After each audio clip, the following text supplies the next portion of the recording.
Buenos días a todos. Vamos a tener 30 minutos, ya que eso creo que usted ya lo escuchó. Así que partamos por el primer tema. Nuestras charlas se van a dividir en dos grandes temas. En la primera parte vamos a mencionar qué es lo que el movimiento enseña y después vamos a contrastar esto con enseñanzas de la Escritura a la luz del texto bíblico. Entonces, usted tiene allí la primera parte, unción. ¿Qué es lo que define el movimiento neopentecostal como unción? Dicen como la presencia y el poder de Dios manifiesto. Por si acaso estas frases que usted tiene allí son literales de todos los que propugnan este tipo de enseñanza. B, definen a la unción como algo tangible, es la electricidad de Dios y es transferible. C, la unción es símbolo de autoridad y respaldo de Dios. D, es cuando el Espíritu Santo nos imparte y nos cubre, aquí vienen unas descripciones romanticistas, nos arropa con sus características, con sus cualidades, con sus virtudes, nos frota y nos unge con su personalidad y carácter directamente a nuestro espíritu. De allí este autor se salta y dice la palabra poder, en idioma griego es dynamis y significa la habilidad de obtener resultados. Y si le podemos dar una definición simple a la palabra unción, este autor dice es la habilidad para obtener grandes resultados. Aquí vamos con lo bueno. Se usa, y ahí sería se usa mal, el mandato cristológico de Isaías 61 para justificar el concepto de unción. Y también se usa la sección de Marcos 16, del 9 en adelante, para justificar la aplicación del mandato cristológico y no se hacen consideraciones propias al texto. Entonces vamos acá. Hablamos del tema de unción, de ley nos tendríamos que ir a dos palabras que están en el Antiguo y en el Nuevo Testamento. Usted encontrará que en el Antiguo Testamento el término ungir es mashak, M-A-S-H-A-K, mashak. De ahí viene la palabra Mesíaja o Mesías. En sí el término Mesías literalmente quiere decir ungido. Y esta palabrita especial, Mashach, habla literalmente de la acción que tiene alguien al momento de derramar cualquier líquido sobre cualquier persona o cosa. En el Nuevo Testamento usted verá de que hay diferentes menciones, como cuando se prepara el tabernáculo y los distintos instrumentos que se van a usar para la adoración dentro de la tienda de Dios. Entonces allí, ¿qué se hacía con los instrumentos? Se los ungía con aceite. Una forma de describir en el Antiguo Testamento de que esa cosa, ese vaso, esa cortina, esa columna, estaban separadas para el servicio exclusivo de Dios. No había cómo usar eso para otra cosa. Si un vaso se usaba dentro del templo o del tabernáculo, usted no lo podía usar para tomar agua. Si usted lo usaba para otro uso que no sea en lo que se hace dentro del templo, ya era profanada la cosa. Y había que lavarla otra vez, santificarla y volverla a ungir para que sirva dentro del tabernáculo. En el Nuevo Testamento, la palabra para unción será la palabra creso. De allí vendrá la palabra Christos, ¿ya? Que literalmente significa lo mismo, ungido. Entonces, cuando hablamos de unción, estamos hablando de esta acción. Ahora, espérese un ratito. Van a haber ciertas diferencias, porque quiero que usted vaya a Isaías 61, y usted va a ver algunas cositas que dice el texto allí y que suenan familiares. Cuando usted lee el libro de Isaías, usted por si acaso se enfrenta a un libro que puede dividirse por temas en tres partes. Y por lo menos la última parte del libro de Isaías habla acerca de los cánticos del siervo sufriente. Cualquier persona que lee su Biblia de forma concienzuda puede darse cuenta de que Isaías tendrá por lo menos tres divisiones simples. Esta división del siervo sufriente arranca desde Isaías 41 hacia el final. Así que, por lo tanto, bajo la lectura de este texto, esta fracción, desde el capítulo 41 hasta el capítulo 66, van a hablar explícitamente del siervo sufriente. Nosotros que ya estamos en Cristo Jesús conocemos que el siervo sufriente es figura de quién, es figura del Cristo, y donde la mejor descripción quizás de su sufrimiento está en Isaías 53. ¿Nos hacemos entender? Entonces, la porción de Isaías 41 a Isaías 66, ¿de quién habla explícitamente?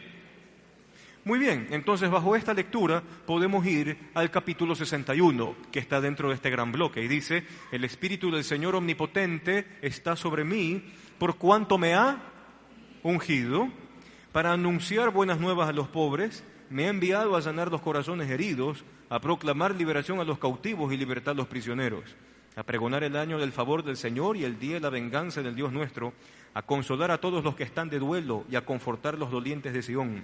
Me ha enviado a darles una corona en vez de cenizas, aceite de alegría en vez de luto, traje de fiesta en vez de espíritu de desaliento. Y serán llamados robles de justicia, plantío del Señor, para mostrar su gloria. Entonces, muchos de los autores de este movimiento neopentecostal usan Isaías 61 para justificar: nosotros somos los ungidos y Dios te unge. Pero espérese un ratito, tendría yo que enfrentarme con Lucas. Vaya por favor a Lucas en su texto, al capítulo 6, y se dará cuenta allí de una diferencia bárbara. Perdón, Lucas 4, perdóneme. Lucas en el capítulo 4. ¿Llegó? ¿Ok? Verso 16. Fue a Nazaret donde se había criado. Está hablando de Jesús. Y un sábado entró en la sinagoga como era su costumbre y se levantó para hacer la lectura y le entregaron el libro ¿de cuál profeta? Gracias. Y al desenrollarlo encontró el lugar donde estaba escrito, que para usted y para mí es ¿cuál capítulo? Que pertenece al bloque que habla ¿de quién? Y entonces comienza Jesús leyendo: el Espíritu del Señor está sobre mí. Es la misma porción, ¿verdad? ¿Es o no es la misma porción? Vaya por favor hasta el verso 19 a pregonar el año del favor de Dios. Verso 20. Luego enrolló Jesús el libro, se lo devolvió al ayudante y todos los que estaban en la sinagoga lo miraban detenidamente. Y entonces aquí viene la parte dentro de la sinagoga donde se hace la interpretación del pasaje que se ha leído. ¿Y qué interpretación de pocas palabras le da Jesús al pasaje de Isaías 61?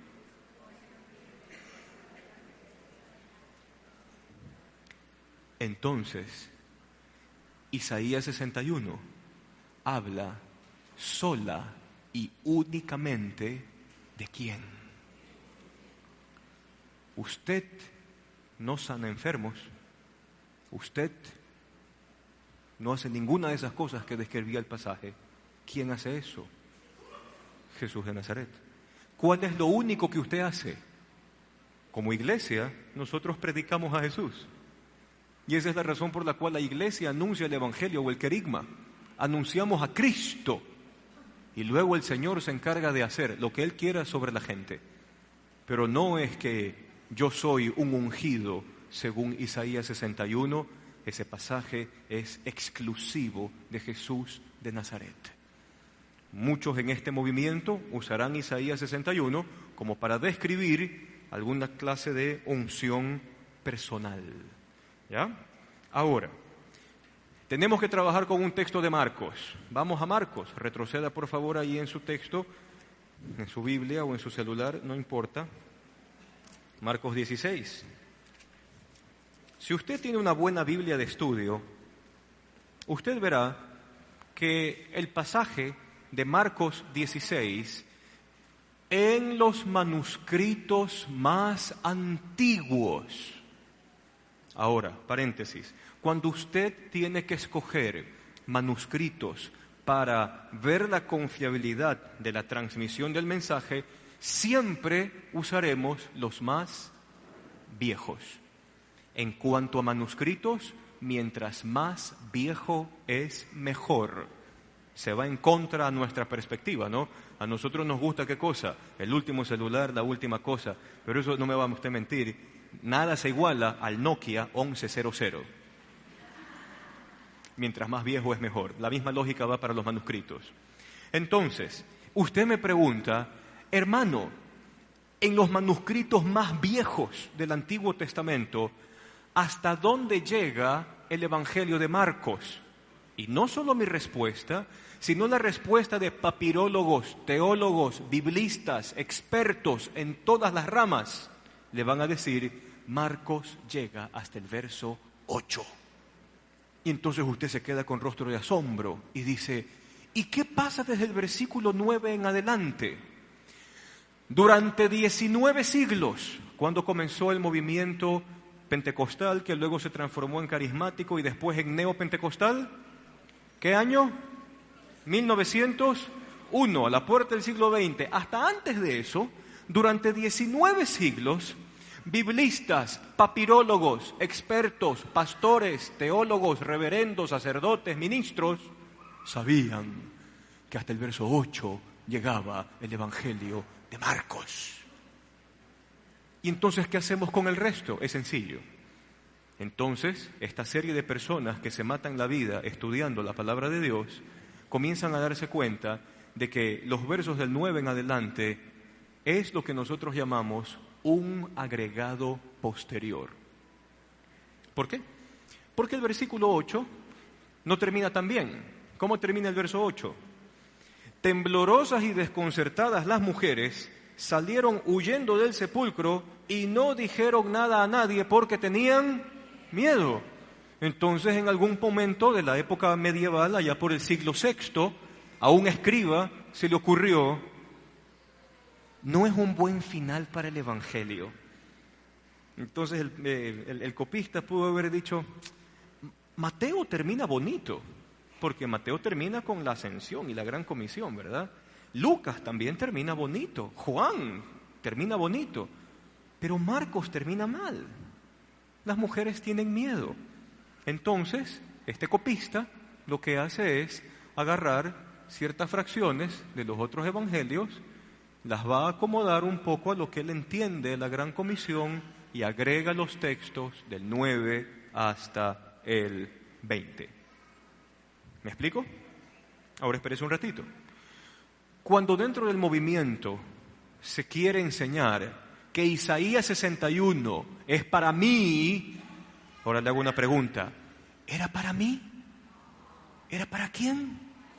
Ok, pero dentro del movimiento yo puedo tomar Isaías 61 y aplicarlo para mí y entonces se hace una nueva lectura y se toma de este texto de Marcos 9 en adelante, que ponen en palabras de Jesús, ipsísima verba Iesu, verso 15, le dijo, vayan por todo el mundo y anuncien las buenas nuevas a toda criatura, el que crea y sea bautizado será salvo, el que no crea será condenado, y estas señales acompañarán a los que creen, en mi nombre expulsarán demonios, hablarán nuevas lenguas, tomarán en sus manos serpientes, y cuando beban algo venenoso no les hará daño alguno, pondrán las manos sobre los enfermos y estos recobrarán la salud. Entonces, si usted mezcla Isaías 61 con Marcos en este bloque del 9 al 20 y lo aplica al concepto de unción, entonces, ¿sabe qué? Nosotros somos unas cosas ungidas sobrenaturales, pues. ¿Ya?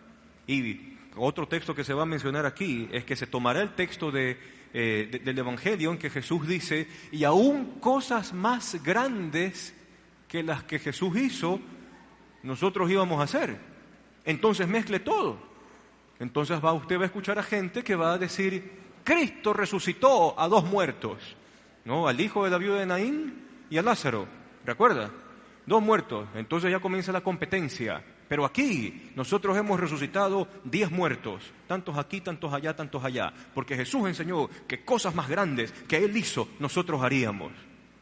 Oiga, espérese un ratito. Eso muestra la pésima lectura del texto bíblico. Porque, perdóneme, llevar el pecado de toda la humanidad, morir en la cruz en sustitución, la encarnación en sí misma, la resurrección y la ascensión que tendría que ver la entronización, son insuperables, pues. Entonces es fácil. Si usted cree que puede hacer cosas más grandes de las que hizo Jesús, le reto algo. Muera por el pecado de toda la humanidad. Y ni siquiera podría porque usted es pecador. Sufra la cruz. Muérase en el madero. Que lo entierren en una tumba. Y que se levante usted por el poder de Dios. Por su propia cuenta. Acuérdese que el Cristo dijo, tengo el poder de entregar mi vida y tengo el poder de volverla a tomar. Entonces usted muerto por su propia cuenta, levántese de entre los muertos, ascienda a los cielos y entronícese. Si usted hace cosas más grandes que Jesús, supere eso. ¿Nos hacemos entender? Entonces alguien podría preguntar, ¿y de qué depende ese pasaje? Es sencillo, el alcance geográfico. Es lo único que la iglesia ha hecho de más. Cristo predicó Galilea, Samaria, Judea. Por ahí se fue de paseíto por Decápolis y de allí no pasó. Pero hoy el evangelio es predicado en todo el mundo. Lo único que ha hecho la iglesia de extra es la extensión geográfica. Se acabó el texto. ¿Ok? Entonces, sería muy complicado, y aquí hablamos en términos teológicos, sería muy complicado plantear una teología de un bloque de texto del Evangelio de Marcos que por lo menos no está en los manuscritos más viejos. ¿Sí nos hacemos entender? Sería muy complicado, porque mientras más viejo, está más cercano al original. ¿Ya? ¿Vamos bien hasta allí? Ahora, fíjese algo. Vamos a acercarnos a ciertos conceptos que nos van a guiar a lo largo de esta charla. ¿Y cuáles son? Mire, en el texto bíblico, nosotros dependemos de un concepto a lo cual le podríamos llamar revelación progresiva. Le pongo ejemplos. Revelación progresiva tiene que ver con que Dios se ha ido revelando a sí mismo poco a poco a lo largo de la historia humana. Le hago una pregunta. Abraham conoció acerca de los 10 mandamientos. Abraham es de allá del año 1900, 2000 antes de Cristo, más o menos. ¿Abraham conoció los 10 mandamientos? No, porque los 10 mandamientos son del siglo XV antes de Cristo. Hay 500 años entre Abraham y los 10 mandamientos. Pregunta, ¿Abraham conocía acerca de muerte, crucifixión, resurrección y ascensión del Cristo? Y la respuesta es no, porque Dios se fue revelando poco a poco y progresivamente a medida que la humanidad también iba avanzando. ¿Vamos bien hasta allí? Le pongo otro ejemplo, las dietas en la comida. Eso también es parte de la revelación progresiva. Entonces usted va a ir al Génesis y usted va a ver de que Dios le dice al hombre y a todo lo que ha creado, he aquí que yo les doy toda la hierba verde y todo el fruto del campo para que les sirva de alimento. Entonces vienen los veganos y dicen, ahí está, en el paraíso todos eran vegetarianos. Entonces, ¿cuál es la dieta de Dios? Ser vegetarianos. Pero espérese un ratito, después de un tiempo viene el diluvio. Y después del diluvio la dieta cambia. Y Dios le dice a Noé, ahora tu dieta, agarra de cualquier cosa que se arrastre sobre la tierra y cómetela. Cambió la dieta. Y luego tendremos la ley de Moisés. Y en la ley de Moisés usted tendrá animales limpios, animales impuros. Esto come, estos no comes. Pero luego la dieta cambia. Y usted va a Hechos capítulo 15, donde se hace el primer concilio de la iglesia. Y en el concilio de la iglesia, ¿cómo cambia el tema? Estos son solo ejemplos para entender revelación progresiva. Cambia allí. ¿Y qué le dicen a la gente? Coman de todo, menos lo ahogado, lo que tenga sangre y lo sacrificado a los ídolos. Se acabó. Pero después viene la última carta del apóstol Pablo. Y Pablo dice, coman de todo, porque por la oración la comida es santificada. Y cómala con acción de gracias. Y se acabó. Entonces le hago una pregunta, ¿con cuál dieta se queda?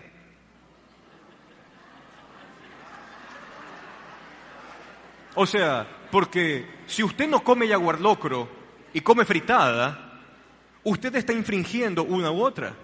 ¿Sí me explico? Si usted se da cuenta, el tema ha ido progresando a medida que también la revelación de Cristo va aumentando. ¿Nos hacemos entender? A eso llamamos revelación progresiva, como ejemplo. ¿Ok? Muy bien. Ahora, espérese un ratito. Este principio lo voy a aplicar también para entender el asunto de unción. Unción en el Antiguo Testamento. Dios escogía a quienes para ejecutar su voluntad. Sacerdotes, profetas y reyes. Eran los 3. ¿No? Venía un sacerdote nuevo para ser sacerdote, entonces, ¿qué era el acto de chorrearle aceite encima? Era la señal de que esa persona quedaba separada para el servicio de Dios. Y era una señal pública, porque el aceite en sí mismo, la cosa, el lubricante en sí mismo, no tiene poder alguno.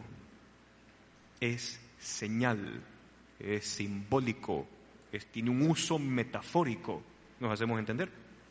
Entonces, se ungía un sacerdote, chorrea el aceite. Se ungía rey, ¿qué se hacía? Chorrea el aceite. La cosa cambia en la iglesia. ¿Por qué cambia en la iglesia? Vaya por favor a Efesios capítulo 1, verso 13. ¿Qué dice allí Efesios 1, 13? Ese texto es chévere. En él también, cuando ustedes oyeron, ¿qué cosa? El mensaje de la verdad. Sinónimo para eso, ¿cuál es? El evangelio que les trajo salvación. Y en ese momento, ¿qué pasó en su corazón? Si usted creyó, ¿qué pasó allí? En ese momento yo fui marcado, fui sellado, ¿con qué? Con el Espíritu Santo prometido.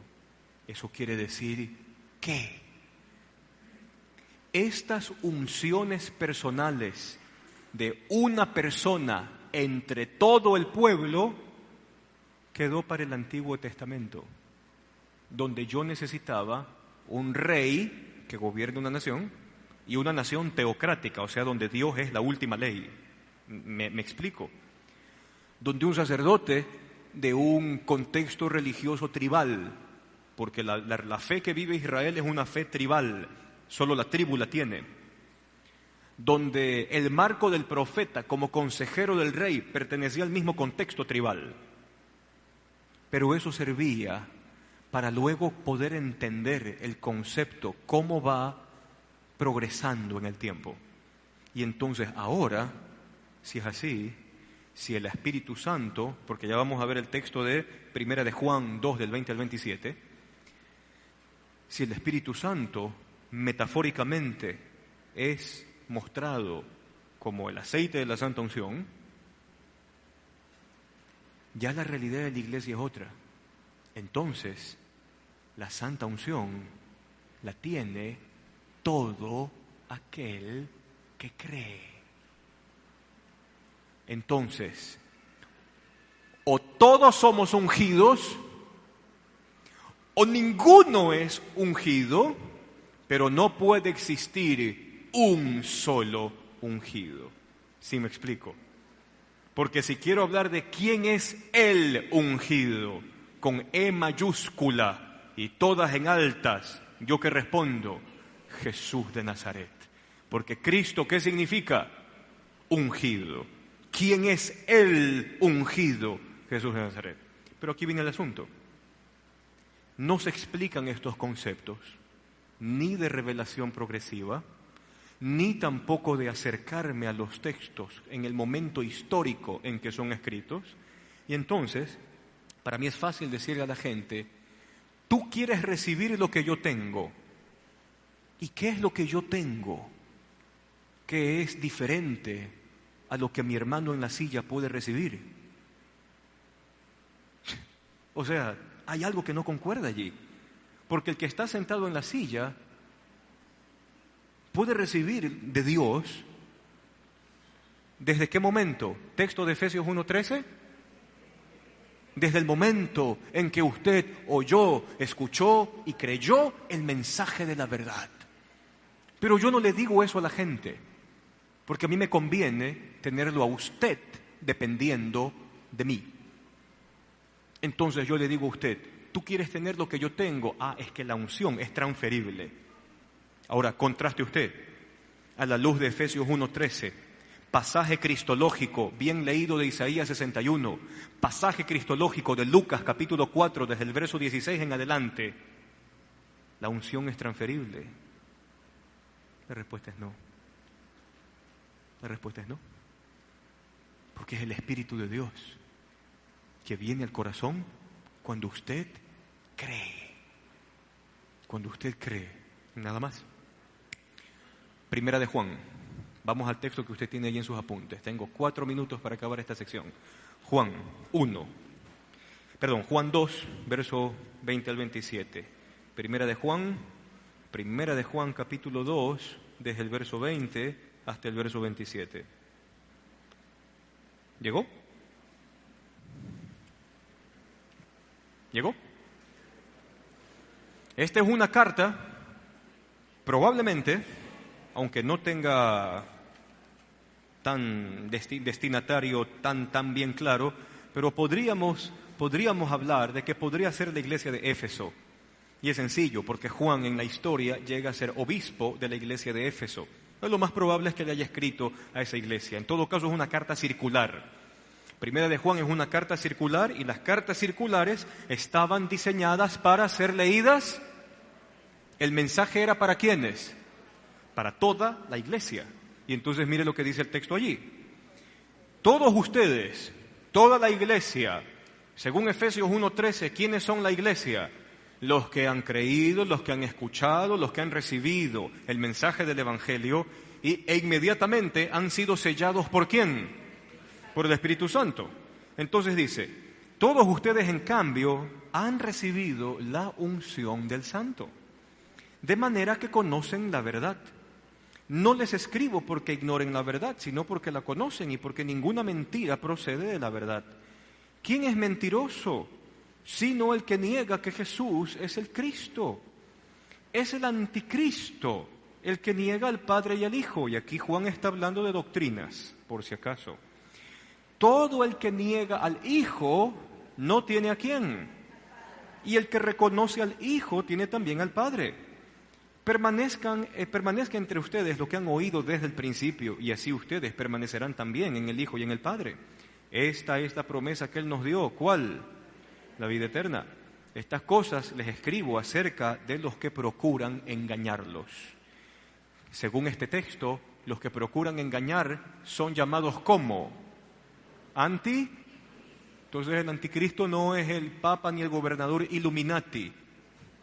Son los maestros de falsas enseñanzas. ¿Ok? Que procuran engañarlos. En cuanto a ustedes, la unción que Él recibieron permanece en ustedes y no necesitan que nadie les enseñe. Vamos a dedicar los 2 últimos minutos a esto. Esta unción es auténtica, no es falsa y les enseña todas las cosas. Permanezcan en Él tal como Él les enseñó. Ok, entonces, movimiento neopentecostal. Se acerca Primera de Juan capítulo 2, desde el verso 20 hasta el 27. ¿Y qué es lo que dicen? No necesito que nadie nos enseñe. Entonces usted encontrará a alguien por ahí que dice, yo nunca fui a ningún instituto bíblico, y eso es literal. Yo nunca fui a un instituto bíblico, sino que yo me senté en mi silla y le dije, Espíritu Santo, enséñame a mí. Ahí hay un gran problema. Porque si es así, entonces dígame usted, ¿para qué rayos Dios instituyó el ministerio de los maestros? O sea, eso está hasta en Efesios 4:11. Y Él mismo, hablando de Cristo, instituyó a uno, a otro y maestros. Entonces, nadie puede enseñar Biblia si primero no ha sido entrenado por cuál de esos 5 ministerios. No puede enseñar si primero no ha sido enseñado. ¿Por qué? Porque bíblicamente hablando, nosotros predicamos un mensaje que se traspasa de generación en generación, en generación, en generación. ¿Me explico? Ahora, ¿por qué Juan dice eso? No tienen necesidad que nadie les enseñe, porque le cuento lo que aconteció en esa época. En esa época se levantó un nuevo movimiento, siempre se levantan. Este movimiento se llamaba el movimiento gnóstico. El movimiento gnóstico tenía una enseñanza como Cristo es superpoderoso y por lo tanto no es humano. Para resumirla, se hablaba mucho, Cristo es un ser espiritual, nunca vino como hombre. Cristo es un ser casi que, mítico. Y llegan al punto de decir, dentro de este movimiento, que quien muere en la cruz no es el Cristo, sino el cuerpo de otro, porque el Cristo espiritual dejó a la cosa humana en la cruz. Una cosa bien rara. Entonces, como estas personas asumían que tenían el último grito de la revelación, entonces iban donde un cristianito, como usted y como yo. Y al cristianito le decían: cristianito, ¿tú en quién crees? Yo creo que Cristo Jesús murió por mis pecados y resucitó. ¿Y quién es Jesús para ti? Bueno, Jesús es todo Dios y a la vez es todo hombre. No te ha llegado la revelación completa. Yo te voy a enseñar cuál es la revelación completa. La revelación completa es que es imposible que algo espiritual y tan grande como Dios esté metido en un estuche humano. Y más allá de eso, cuando Cristo está en la cruz, tienes que entender, no es que Dios muere o Dios muere. No, el que muere es otro, porque el Cristo abandona a la cosa humana en la cruz y luego asciende y se va. Y entonces muchas personas, por la ocurrencia, se dejaban llevar. A eso se refiere Juan cuando dice: ustedes no necesitan que nadie les enseñe, porque por contexto los que están enseñando allí son falsos maestros, que el texto también los llamó como anticristos. Así de simple. Entonces, usar este texto para decir: yo no necesito que nadie me enseñe porque a mí la unción me lo enseña todo, es una pésima interpretación del texto bíblico. No hay cómo. Ahora, ¿qué pasaba allí? Ustedes tienen la unción del Santo y es lo mismo que habla Efesios 1:13. Si yo tengo el Espíritu de Dios, y aquí viene la cosa y con esto cierro. Cuando yo tengo el Espíritu de Dios, de la única cosa que va a hablar, del único tema que va a hablar, es de Cristo. Y eso es lo que Jesús mismo dice. No hablará nada de sí mismo, sino lo que el Padre le diga que hable. ¿Y de quién da testimonio el Padre? Es que el Padre da testimonio de estas cosas, dijo Jesús. Y aquí viene el punto. En el tema de la unción, si usted se da cuenta, la única persona que recibe relevancia es la persona del Espíritu Santo. Buenos días, Espíritu Santo, para la honra del Espíritu Santo, camina conmigo, Espíritu Santo. Y que yo vea el tema bíblico no va por allí, porque mi tema es la cruz, es el Evangelio, es las buenas nuevas de Cristo que ha muerto, ha resucitado y ha ascendido y que viene por segunda vez. Cristo es mi tema, el Espíritu confirma ese mensaje. Entonces no sé si usted se da cuenta de la ensalada que se ha provocado. ¿Ok? Preguntas. Recuerden, para los que recién llegan, hay preguntas que usted tiene de papelito, yo los recojo rápidamente, 10 minutos de preguntas y de ahí nos vamos al siguiente tema. Rápido corren los carros cargados de barro del ferrocarril. Esta primera la puedes provocar, la puedes contestar rápidamente porque tu respuesta va a ser no sé. Todos los que propagan estas doctrinas falsas y todos sus seguidores serán salvos. Aquí entramos al punto en hasta qué punto la cristología está siendo tocada. Y le voy a explicar por qué. Porque dentro del movimiento, usted va a tener una perspectiva de un Cristo materialista existencialista. ¿A qué me refiero con eso? Suenan interesantes los términos. ¿Por qué? Hay una alabanza de este movimiento que dicen cosas así: tengo un Dios que todo lo puede y me da lo que yo le pido. Tengo un Dios. Ok. Entonces, dentro de estas literaturas materialistas, usted va a entender cosas que tú tienes que visualizar tu casa. Tienes que visualizarla, tienes que verla. Una vez que tú la ves, tú la estás viendo con los ojos de la fe. Y una vez que tú ya la has contemplado con los ojos de la fe, Dios te la tiene que conceder. Perspectiva materialista del Cristo. Otra. Si tu enfermedad es grande, grande tiene que ser tu ofrenda. Perspectiva materialista, existencialista de la fe. Si ya llegó al punto de comenzar a convertir al Cristo de la cruz, que salva, sana, santifica y viene por segunda vez, Si yo cambio al Cristo de la cruz por un Cristo existencialista, ¿qué me diría Juan?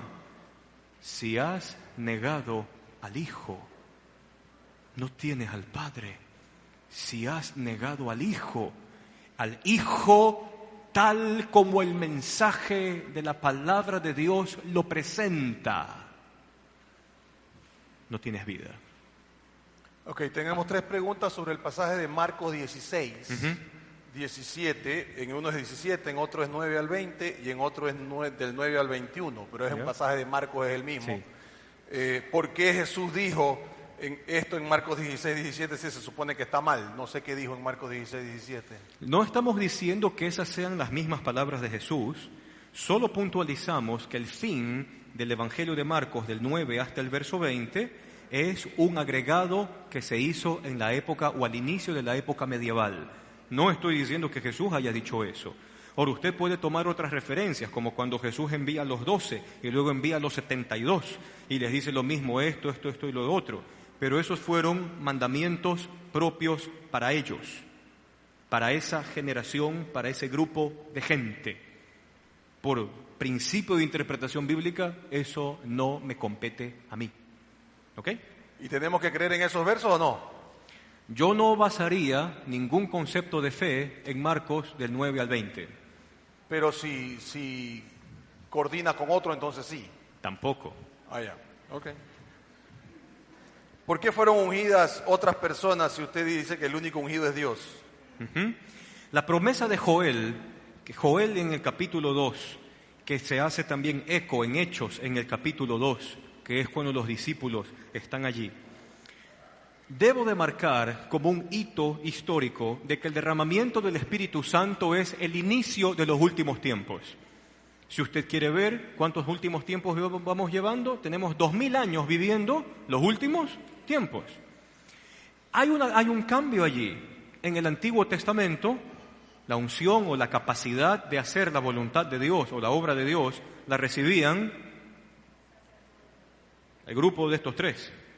Después de Cristo, ahora ¿quiénes reciben el Espíritu de Dios? Toda la iglesia. Y según Efesios 1:13, ¿cuándo el Espíritu Santo comienza su trabajo con su vida? En el momento en que usted cree, desde allí.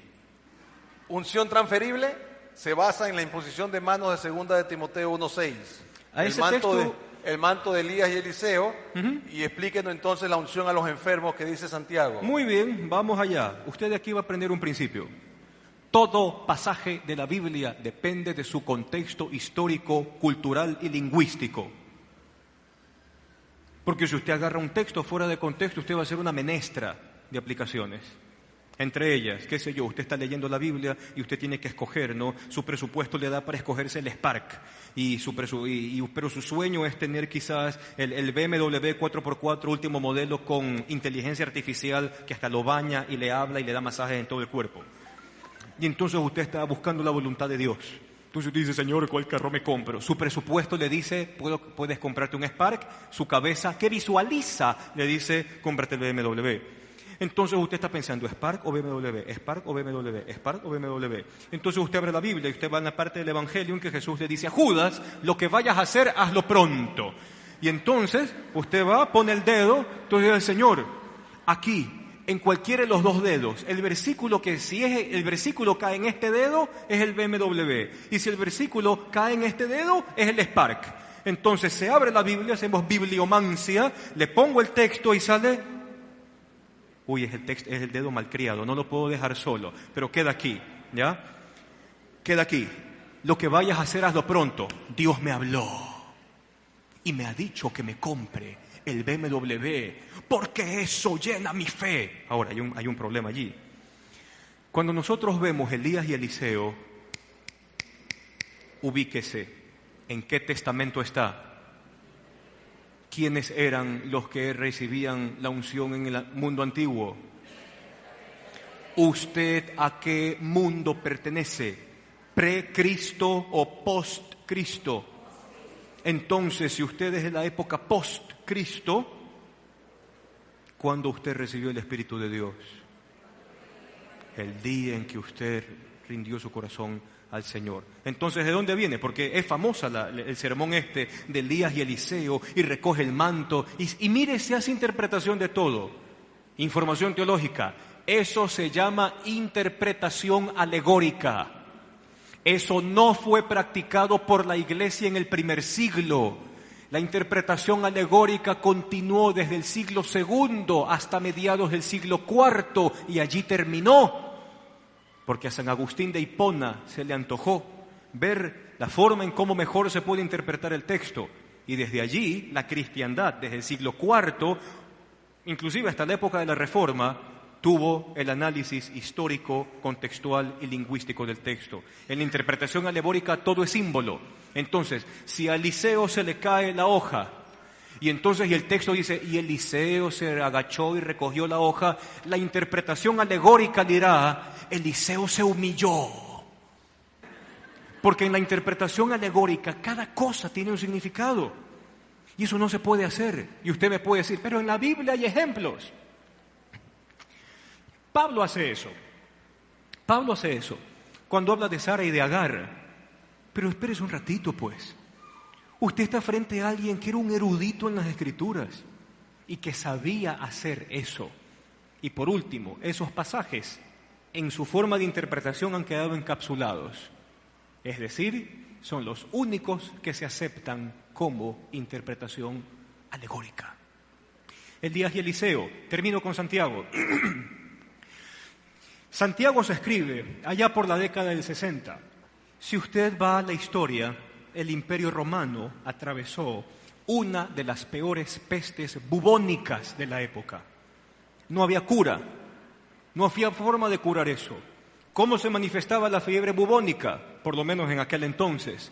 Comenzaban a salir granos y furúnculos cerca de las ingles. Y eso comenzaba a supurar. Era una cosa terrible eso. Y había gente de la iglesia que estaba enferma de eso. Ahora espérese, ¿qué es lo que dice el texto? Si alguno está enfermo entre ustedes, llame a los ancianos de la iglesia y ungiéndole con aceite, la oración de fe, y ahí tenemos el primer problema lingüístico.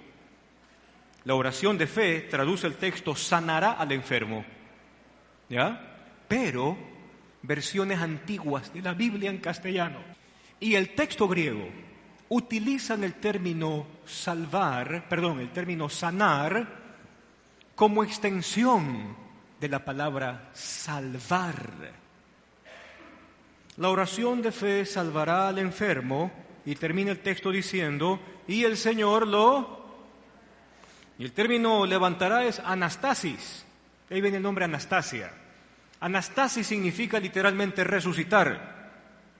Lo más probable es que la peste bubónica haya estado azotando a la iglesia. Y entonces venían y oraban por la persona. Si era la voluntad de Dios, esa persona se sanaba. ¿Qué hacían los ancianos? La profesión de doctor no era tan famosa en la época. Venían los ancianos, las personas más sabias. ¿Qué tenían que hacer con las llagas? Para evitar que las moscas, que los bichos, que las cosas. Era el antiséptico y la cosa que protegía las heridas. Se cubría la herida con aceite para evitar cualquier tipo de contaminación. Se oraba por la persona. Entonces aquí viene el punto. Si Dios tenía en su voluntad sanarla, la persona se levantaba. Pero ¿y si se moría? Entonces por eso el texto al final dice, y el Señor le levantará. El término griego allí es anastasis, que se utiliza en el Nuevo Testamento en todas sus ocurrencias para resurrección. Es decir, la sanidad absoluta, usted y yo la experimentaremos el día en que Cristo venga por segunda vez y nos resucite. ¿Nos hacemos entender? Ok, se nos quedan como 8 o 9 preguntas más, ya pasaron los 10 minutos y si no aquí nos quedamos hasta las 5 de la tarde. Así que se pueden acercar las personas que hicieron las preguntas, se las podemos responder. Hay una pregunta, algunas preguntas aquí que son importantes. Una aclaración simplemente. 1. Obviamente que estamos hablando de que usted no necesita estudiar en un instituto bíblico formal para tener posibilidad de enseñar, pero tiene que aprender, pues. No es que simple y llanamente le sale porque hoy día comió una hamburguesa y resulta que por eso sacó que las hamburguesas son benditas, ¿no? El hecho de que no aprenda en un sitio formal no quiere decir que no está aprendiendo, ¿no? Y la segunda, todo lo que es apóstoles y profetas, que hay como 3 preguntas aquí, hay un tema sobre eso. Así que ahí responderemos esas preguntas. Se nos quedan como 4, 5, 6 preguntas muy importantes, pero ni modo, no se puede hacer todo a la vez. Así que, para los que llegaron tarde, las preguntas están en su folleto, al final usted las puede arrancar y preguntar. Yo me voy a quedar con las preguntas para después que usted las pueda hacer personalmente si es necesario. En este momento vamos al segundo tema, que es la fe.